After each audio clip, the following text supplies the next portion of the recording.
CM Jaganmohan Reddy జన్మదినాన్ని పురస్కరించుకుని కాకినాడ జర్నలిస్టులకు ప్రభుత్వ నిధులతో నిర్మించిన డాక్టర్ వైఎస్ఆర్ ప్రెస్ భవన్ ను కాకినాడ సిటీ ఎమ్మెల్యే ద్వారంపూడి చంద్రశేఖర్ రెడ్డి గురువారం ప్రారంభించారు.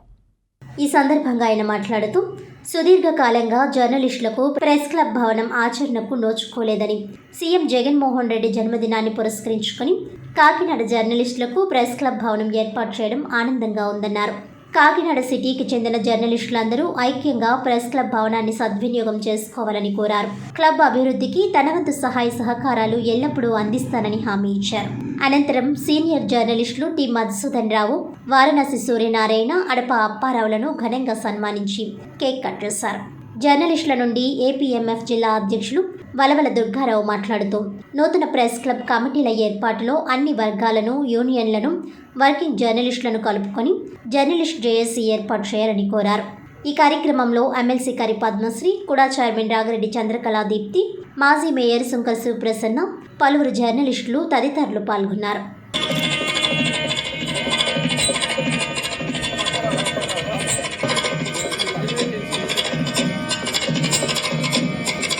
సార్ కొంచెం ఇలా జరగండి sir. Okay sir.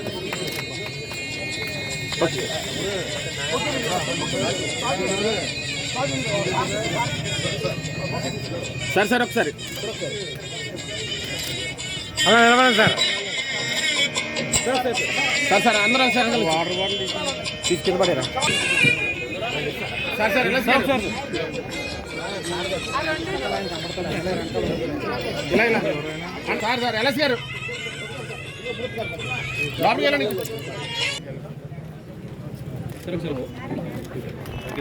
Okay sir okay.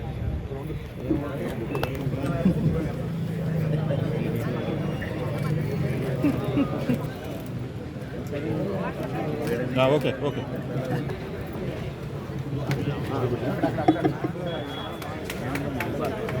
ఏంటన్నా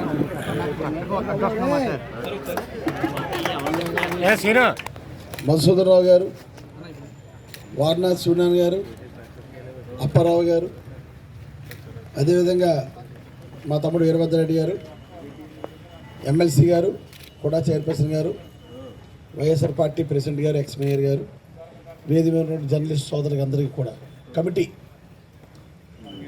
వైఎస్ఆర్ ప్రెస్ క్లబ్ భవన్ సంబంధించిన కమిటీ పెద్దలకు అందరికీ నమస్కారాలు తెలియజేయడం, ఇక్కడ ఇచ్చేసినటువంటి మీడియా సోదరులందరికీ, అదేవిధంగా వైఎస్ఆర్ నాయకులకి అందరికీ ప్రత్యేకమైన నమస్కారాలు తెలియజేసుకుంటూ, ఈరోజు చాలా సంతోషకరమైన విషయం ఏమిటంటే, ఎన్ని పనులు చేసినా ముఖ్యంగా మా నాయకుడు జగన్మోహన్ రెడ్డి పుట్టినరోజు నాడు ఈ ప్రెస్ క్లబ్ని ఇనాగ్రేట్ చేయడం ఒక అదృష్టంగా నేను భావిస్తున్నాను. ఎప్పుడు జగన్మోహన్ రెడ్డి పుట్టినరోజు వచ్చినా ఇక్కడ ప్రెస్ క్లబ్ 1వ సంవత్సరం అయింది, 2వ సంవత్సరం అయింది, 3వ సంవత్సరం అయింది అని చెప్పుకోవడానికి చాలా సంతోషాన్ని వ్యక్తం చేస్తాం. దట్టు మన వాళ్ళందరూ కలిసి వైఎస్ఆర్ ప్రెస్ క్లబ్ అని పేరు పెట్టడం, డాక్టర్ వైఎస్ రాజశేఖర్ అని పేరు పెట్టడం చాలా సంతోషకరం, శుభసూచకం. అదేవిధంగా ఇప్పుడు పెద్దలు అప్పారావు గారు కానీ, వారణాసి సూర్యనారాయణ గారు కానీ, అదేవిధంగా మన మధుసూదనరావు గారు కానీ, అందరి కోరిక ఇది.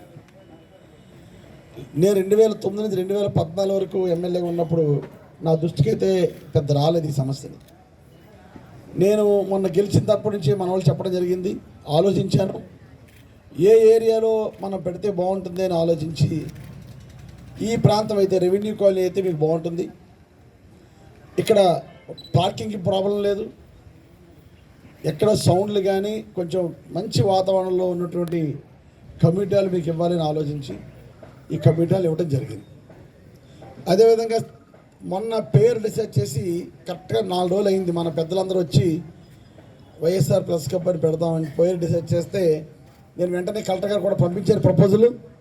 నా ఉద్దేశంలో 1 or 2 డేస్లో తీర్మానం కూడా అయిపోయి ఈ కాపీ కూడా మనం రావటం జరుగుతుంది.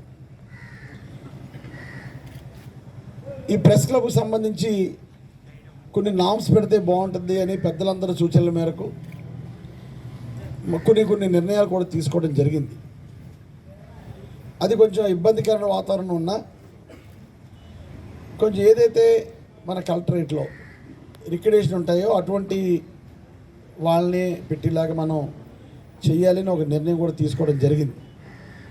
అదేవిధంగా అది కొంచెం ఇబ్బంది అయినా ఏముంది, ఒకవేళ నిజంగా రావాలంటే మన కలెక్టర్ ఆఫీస్లో రికగ్నిషన్ పర్మిషన్ తెచ్చుకుంటే మన అందరూ కూడా ఇందులో అలౌడ్గా ఉంటుందని నా యొక్క భావన. కనుక అదేవిధంగా ఇందాక మధుసూదన్ రావు గారు కనపడంటే చెప్తున్నారు, నాకు కరెక్ట్గా 60 సంవత్సరాలు పూర్తయింది జర్నలిజంలో. నేను జర్నలిజానికి వచ్చి 60 సంవత్సరాలు పూర్తయిన సందర్భంగా నా కోరిక ఇది అని చెప్పి ఆయన ఇంకొక మాట, కొంచెం బాధాకరమైన మాట ఇది, నా ఆఖరి మజిలీని నేను చనిపోయిన తర్వాత నా ఆఖరి మజిలీని తీసుకొచ్చి ఇక్కడ పెట్టి ప్రెస్ భవన్లో పెట్టి అప్పుడు నన్ను అంతిమ సంస్కారాలు తీసుకెళ్ళండి తప్ప నన్ను ప్రెస్ భవన్కి వచ్చే నాకు చాలా సంతోషంగా ఉంది. ఈసారి చాలా తృప్తిగా ఉన్నాను, నా జీవితం ధన్యమైందని ఆ పెద్ద అని చెప్తే మాటలు కొంచెం బాధాకరం అయినప్పటికీ కూడా జర్నలిజం పట్ల ఆయనకున్న కమిట్మెంట్ని ఆయన తెలియజేసుకోవడం జరుగుతుంది.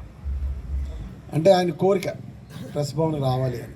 ఏదైనప్పుడు తప్పున్నా సార్, మీరు 10 కాలాల పాటు చల్లగా ఇంకా ఉండాలి, అందరికీ ఆదర్శంగా ఉంటూ 10 మందికి సూచనలు ఇచ్చేలా మీరు ఉండాలని మనస్ఫూర్తిగా కోరుకుంటున్నాను. అదేవిధంగా వారణాసి సూర్యనారాయణ గారు, ఆ రోజుల్లో మనం ఆల్ ఇండియా రేడియో అంటే ఎవరు గుర్తొచ్చేవారంటే, ఇప్పుడంటే పేపర్లు టీవీలు వచ్చేసినాయి. అప్పుడు ఆల్ ఇండియా రేడియోలో మన న్యూస్ రావాలంటే వారణాసి సూర్యనారాయణ గారి దృష్టిలో పడాలి. మనం పడితే న్యూస్లో వచ్చేసేవాళ్ళం. గాంధీనగర్ పార్టీలో నిలబడి అక్కడ కూర్చుని కాకినాడ పట్టణం వచ్చి న్యూస్లు వినేవాళ్ళం. అంతే కదా సార్ ఇలే గారు? చాలామంది కూడా యంగ్స్టర్స్ ఉన్నారు, వాళ్ళకి తెలియదు. మున్సిపల్ ఆఫీసు, గాంధీనగరం పార్కు, సాయంత్రం అందరూ పోగేడి అక్కడ ఉండేవాళ్ళు అనమాట. అక్కడ న్యూస్ వింటూ ఆ న్యూస్లో మన పేరు రావాలంటే, మన గురించి ఏం సబ్జెక్ట్ రావాలి, కాకినాడ గురించి అంటే వారణాసి సూర్యనారాయణ గారి దృష్టిలో పడాలి.